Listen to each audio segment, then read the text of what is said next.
Borsiz endi eringiz ham tanimay qoladilar.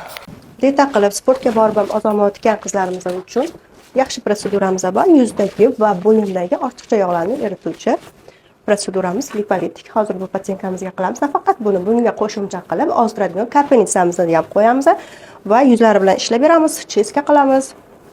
Botolatoksin ajinlarga qarshi.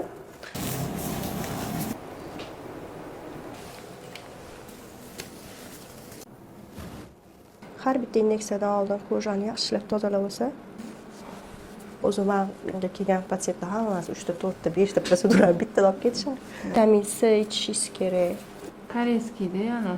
Karboksiterapiya yuzdagi qon aylanishini yaxshilaydi, poralarimizni kichraytirishga yordam beradi, lегкий lifting beradi. Ayni inyeksiyadan qo'rqadiganlar buni kurs qilib olsa, yaxshi effekt olishadi. Birdaniga piyat to'chigan qildirgilari kelib qoldi.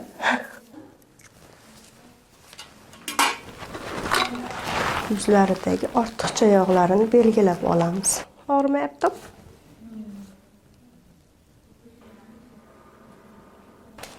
Uyga tabletka yozib beramiz. Peshona ajinlariga qarshi botolatoksin qilamiz. 14 kunda ajinlarini bloklab, yuzlarini yaltiratib beradi.